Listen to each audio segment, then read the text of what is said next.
ऐसा ससुर हो तो बहू भूखी रह ही नहीं सकती। घर का खाना तो घर का ही होता है। शाम होने को थी, अंधेरा घिर आया था।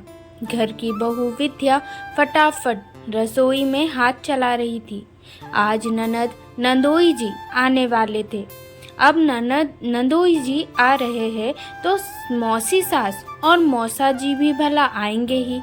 वैसे भी अम्मा जी अपने मायके वालों को हर छोटे से छोटे काम में ज़रूर बुलाती है। हाँ, ये अलग बात है कि ससुराल वालों से वो 2 गज नहीं, पूरे 2 किलोमीटर की दूरी रखना पसंद करती है। और यही हाल बहू के मायके वालों के साथ था। उन्हें तो बस खुद की बेटी और अपना मायका ही ज्यादा अच्छा लगता था। आज वैसे तो कोई खास त्योहार नहीं है, ना ही घर में किसी की सालगिरह है, पर अम्मा जी ने खास न्योता देकर अपनी बेटी और दामाद को बुलाया था, क्योंकि उन्हें लग रहा था कि उनकी बेटी दामाद को आए हुए बहुत दिन हो गए। हाँ, ये अलग बात है कि अभी 10 दिन पहले ही तो आकर गए थे। और वैसे भी कौन सा अम्मा जी ने काम करना था। घर में बहू आने के बाद तो सास वैसे ही रिटायरमेंट ले लेती है। हाँ, पर ऑर्डर देना नहीं भूलती। तो इस कड़ाके की ठंड के अंदर अपनी बहू को लगा दिया उन्होंने काम पर। अब इतनी तेज ठंड हो और मूंग का हलवा और पकौड़ी ना बने, ऐसा थोड़ी ना हो सकता था। बस आज के मेन्यू में यही डिसाइड था। साथ में 3 तरह की सब्जी और पूरी वो अलग। घर के 7 सदस्यों के अलावा मेहमानों को मिलाकर 13 लोग का खाना बनाना था। इसलिए विद्या लगी हुई थी काम पर। मेहमानों के आने के पहले ज़्यादा से ज़्यादा काम कर लेना चाहती थी, क्योंकि मेहमानों के आने के बाद चाय पानी पकड़ाने का काम भी विद्या को ही करना था। मदद कराने भी कोई रसोई में नहीं आता था। जैसे तैसे सब्जियां और हलवा तैयार करके रखा ही था कि इतने में मेहमान आ गए। फटाफट गैस पर चाय का पानी चढ़ाया और गिलास में पानी डालकर ट्रे में सजाकर मेहमानों के पास ले गई। पानी देखते ही ननद बोली, भाभी, आपको इतना भी नहीं पता? बाहर कड़ाके की ठंड है, पानी कौन पिएगा? आप तो फटाफट चाय ले आओ। अपनी बेटी की बात सुनकर अम्मा जी भी तपाक से बोली, अरे इतना सुहूर तो खुद ही को होना चाहिए, पर इसे क्या पता कि आज बाहर कड़ाके की ठंड है। ये तो रसोई में आराम से काम कर रही है, इसे तो गर्माहट मिल रही है। हालत तो ठंड से हमारी खराब हो रही है। सुनकर एक बार तो विद्या को लगा कि जवाब दे दे कि अभी 10 दिन पहले भी ठंड थी, तब वो सीधा चाय लेकर ही आई थी। तो यही नन थी जो उस दिन भी उसे सुहूर सिखा रही थी। और यहाँ अम्मा जी कितनी बड़ी गलतफहमी में है कि कड़ाके की ठंड में बहू तो गर्माहट में काम कर रही है। अरे यहाँ पानी में हाथ देने में सबकी हालत खराब हो जाती है। यहाँ रसोई में काम करते करते कितने ढेरों बर्तन निकलते हैं, कितनी बार सब्जियां धोनी पड़ती है। क्या उन सब के लिए गीजर लगा रखा है इन्होंने? खैर, अपनी बात को अपने मन में ही रखकर विद्या वापस रसोई में आई। फटाफट चाय बनाकर सबको चाय पकड़ाई और रसोई में आकर फटाफट बड़े चूल्हे पर बड़ी कढ़ाई तेल भरकर चढ़ा दी। फटाफट पूरी और पकौड़ी तलने लगी। पहले पुरुषों और बच्चों को बिठाया गया।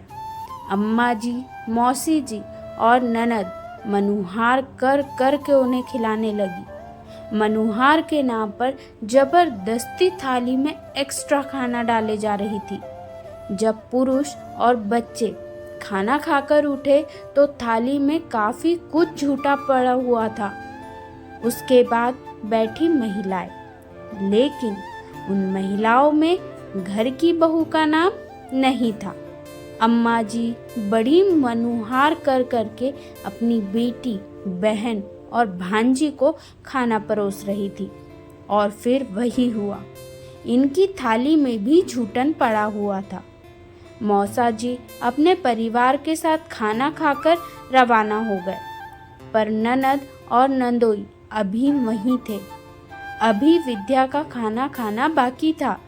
इतने में अम्मा जी ने विद्या को आवाज लगाई, अरे बहू, थोड़ा खाना अपनी ननद के लिए भी बांध देना। कहाँ सास ससुर और देवर के लिए जाकर खाना बनाएगी। विद्या ने खाने के बर्तन खोलकर देखे तो खाना इतना बचा ही नहीं था, पर अब अम्मा जी बोल चुकी थी तो थोड़ा बहुत तो खाना पैक करना ही था। इसलिए थोड़ा थोड़ा अपने लिए निकालकर बाकी का सामान उसने पैक कर दिया। इतने में अम्मा जी रसोई में आई और पैक किए खाने को देखकर बोली, अरे इतना सा खाना ही पैक किया है, इससे तो सिर्फ 2 लोगों का पेट भरेगा। तुझे अंदाजा नहीं है क्या, या फिर पकवान अपने माँ बाप के लिए रख लिए? अम्मा जी की बात सुनकर विद्या बोली, नहीं अम्मा जी, खाना इतना बचा ही नहीं, खत्म हो गया है। अरे इतने सारे लोगों का खाना बनाया था, खत्म कैसे हो गया? मेरे हाथों से तो कभी खत्म नहीं होता था। इतने में अम्मा की नज़र उस थाली पर पड़ी जिसमें विद्या ने अपने लिए थोड़ा थोड़ा खाना निकाल कर रखा था। उसे देखते ही अम्मा के माथे पर सिलवटें आ गई और विद्या को डांटते हुए बोली, अलग से खाना क्यों निकाल रखा है? अम्मा जी, मैंने अभी तक खाना नहीं खाया है, तो मैंने अपने लिए खाना निकाल दिया और बाकी का सारा पैक कर दिया। तेरे बाप के घर से लाई थी जो खाना निकाल कर अलग रख दिया। अरे घर की बहू वो होती है जो अपने ससुराल वालों की इज्जत के लिए कुछ भी कर जाए। एक दिन दूध पीकर नहीं सो सकती थी? चुपचाप से खाना पैक कर दे। मैं बाहर बोल चुकी हूँ, अब तो ये खाना बिटिया के घर ही जाएगा। अम्मा जी की बात सुनकर विद्या हैरानी से अम्मा जी की ओर देख रही थी। कोई औरत इतनी निष्ठुर कैसे हो सकती है? बेटी ससुराल जाकर खाना ना बनाए, उसे परेशानी ना हो, पर बहू की भूख से इन लोगों को कोई लेना देना नहीं था।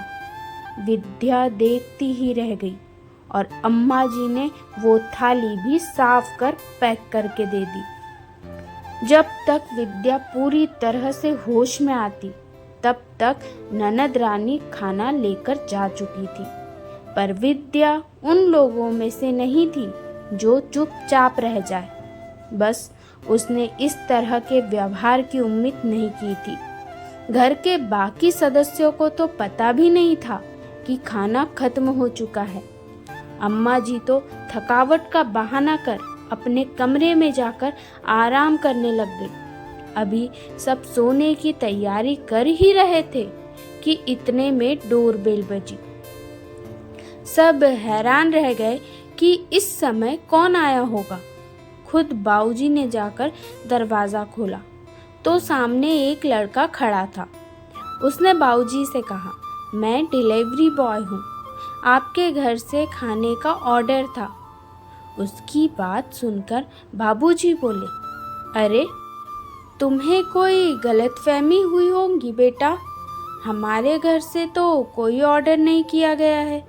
इतने में पीछे से विद्या आ गई और बोली, नहीं नहीं बाबूजी, मैंने ऑर्डर किया था, और डिलीवरी बॉय को पैसे देकर अपना पार्सल लेकर कमरे की तरफ जाने लगी।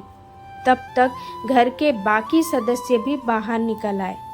बाबूजी ने विद्या को रोक कर पूछा, बेटा आज तो घर में इतने पकवान बने हैं, फिर भी तुम बाहर से खाना मंगा कर खा रही हो। उनकी बात सुनकर विद्या ने अम्मा जी की तरफ देखते हुए कहा, हाँ बाबूजी, पकवान तो बने थे, पर घर की बहू के लिए नहीं थे।